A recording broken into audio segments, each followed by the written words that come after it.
Welcome to Meet the Candidate with your host, Sulani Madsen. Meet the Candidate is your opportunity to see local candidates and hear about the experiences that have shaped their lives. Meet the Candidate is a nonpartisan community project brought to you by your friends at the Ponderosa Republican Women's Club, North by Northwest Digital, We Believe, We Vote, and the McGarry Law Office, the landlord's attorney. Now, here's Sulani. Well, welcome to this edition of Meet the Candidate, and my guest is Rod Higgins, who is running for Spokane Valley City Council, Position 1, and you are currently serving as mayor. That's correct. Okay. And thank you for inviting me. Well, glad you could be here. This is your opportunity to tell people your life story, and I always start by asking, so where'd you grow up? I grew up in 2 Mile Creek. Okay, 2 Mile Creek. I'm pretty sure that's not on everybody's map. Where is that? Actually, when folks ask, I tell them I grew up in Wallace, Idaho. As you're driving through Osborne, Yeah. okay, if you turn right, you're going into Osborne. If you turn left, you're going up 2 Mile Creek. Okay, I know there's a whole bunch of little spots up there that were mining You're right. camps at one Yes. point. Mhm. So that sounds like a pretty idyllic place to be growing up, or was it hard scrabble? Which would you call it? It was fun. Folks attach labels these days, and they talk about poverty and stuff like that. And I guess technically speaking, you might have thought that, we grew up in poverty. We did not. We had a good life. My dad was a miner. Okay. My mom stayed home. She did not work. It was before Well, she that. worked at home, but yeah. Yeah. We had a small farm. We had cows. We had just about every animal that came down the pike at one time or another. And it was we lived on 2 mining claims back when you could do things like that. And we just enjoyed life.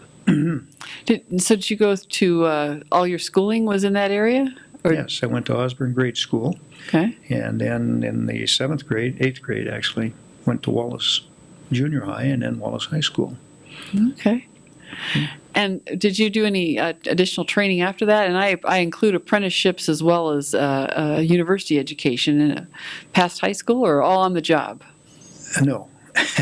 I went to the University of Idaho, where Okay. I have a bachelor's degree in business, major in finance. Okay. And Go Vandals. absolutely. Post-education, actually started at Eastern in a master's program and got a job with Safeco in Seattle. That was while I was working for Merrill Lynch in Spokane. So, yeah. Okay. Well, how about a first job? That's and things that you learn from that first opportunity to make money with your own labor. My first job was as a meat cutter at Britt's Garden Spot in Osborne. I was working for 95 cents an hour, which was, I thought, a lot of money, and it was back then. I followed my brother in that job. I had just come back from the Wallace Babe Ruth League team, went to the World Series in 1957. Really? Yes, And you played on that team? I did. What position?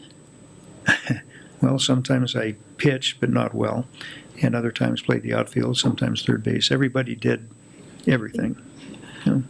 Well, that sounds like a really interesting experience. Where were the finals held? In Ann Arbor, Michigan. And let me tell you, seeing and being on the campus of the University of Michigan was awesome. Did that inspire you to head down to Moscow? Actually, it inspired me to apply at the University of Michigan, Oh, okay. where, by the way, I was accepted, but economics caught up with me. Right. Yeah. A little easier to go to the in-state school just down the Absolutely. road. Yeah. Yep. Okay. So other kinds of travel experiences. That was a pretty interesting travel experience. But Well, out of college, I spent 2 years in the Army, actually more than 2 years. did you get to go anyplace interesting? I interviewed one candidate who just ended up right back where he started when he wanted to travel.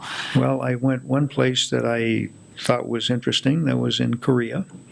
I was with a mechanized infantry outfit, and we were not on the DMZ there, but we were in the northernmost U.S. post there. The DMZ slopes up and to the right to the north, and it was an interesting time. Vietnam was heating up, This was in 1965, 66. From there, I was assigned to a place that nobody that I knew had ever heard of, Fort Huachuca, Arizona. I've not heard of it. Where's Fort Huachuca? It's about 5 miles north of the Mexican border. It's an old cavalry post. It's about 70 miles south of Tucson. It's where General Patton went to train his armored forces before he went to North Africa. Oh. Yeah. Beautiful old post. Yeah. Interesting. Yeah. So is there some things that you might have learned from those experiences? Something that... I always thought that being an officer in the United States Army was actually very nice of Uncle Sam to provide the training for larger units of people at literally very little expense, but a great learning experience. Yeah. So you went in as an officer after you'd been to the... I got my timeline is off. After you were at University of Idaho or before? Yes, after Idaho. I finished an ROTC at university. Oh, okay. Had a 2-year obligation. Okay. And as I say, I started to go in, intended to make the military a career, but that didn't work out too well.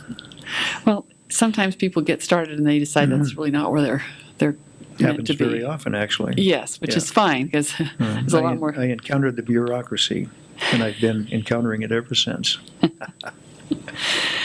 Okay, so what inspired you to seek public office?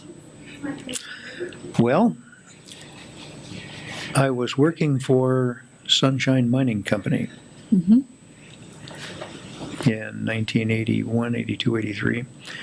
And I remember sitting in the boss's office. The boss, a guy named Wyatt Howard, he had been the chief operating officer of the Bunker Hill Company. And when the Hunt brothers tried to take over the silver market, Wow, okay, I remember that. they acquired the Sunshine Mine, and an attorney named Mike Boswell actually got control of the Sunshine Mine, hired Wyatt Howard, and about that time I had been farming in Sequim, Washington, and I went to work for Sunshine. And we were sitting in his office, and we were listening to, I can't remember the guy's name, very familiar name in Kellogg. Anyway, he was being interviewed on the radio, and he was talking about the Bunker Hill was going to shut down. And Mr. Howard turned to me and he said, "The Bunker Hill has been the voice of mining in North Idaho forever. And obviously it's not there anymore. I want you to go to Boise and represent us." And so I did. Okay. And that then led, when the price of silver went south, which it periodically did, and Wyatt Howard was eventually killed in a car accident out in Coeur d'Alene Lake. I got a job with the Nevada Mining Association, where I spent about 4 years and was eventually the executive director of that. And all of these were a continuance of the governmental affairs business. Okay? Well, after leaving Nevada, I came back to Coeur d'Alene and worked for Coeur d'Alene Mines in that same capacity for some time. So I've had an interest along the way, in that sort of thing. Excuse me. Nevada was very interesting. I'm not necessarily proud to say it, but Harry Reid and I were at one point on a first-name basis. Well, the best politics happen when people can work together, even if they disagree on things. Indeed. So. Yeah. No. So with all of that experience in government affairs, and you were in the Coeur d'Alene district, what brought you to Spokane Valley? When I came north from Nevada, we lived in Spokane Valley. I commuted every day to Coeur d'Alene. My wife was also working, and we thought it would be easier to get a job if we were in Spokane rather than Coeur d'Alene, and it turned out that way. So. Well, with the new Spokane to Coeur d'Alene metropolitan statistical area, Spokane Valley is really positioned right in the middle of that. Yes. And right in the heart of it. So Spokane Valley and Post Falls are the hinges. Well, at one point, I was Coeur d'Alene Mines representative on Jobs Plus, and got a first row seat into the industrial and the development side of Coeur d'Alene. Well, that's a good lead in for, I think, for you to answer this last question, which is, as we wrap up, why should people vote for Rod Higgins for Spokane Valley City Council Position 1? Well, if folks are familiar with how the city of Spokane Valley is doing, that is, we're financially very stable to the point where we are actually the envy of cities statewide. Pardon me. And then, and other things that we keep a steady hand on the tiller. If that is the continuance is something you'd like to have, then as a matter of fact, that's why you'd vote for me, because that's where I'm at. Okay, if you like the success that you've seen, then vote to continue. That's your, okay. Yes. Okay. That's a good pitch, and congratulations and good luck on your campaign. Thank you. I have a primary.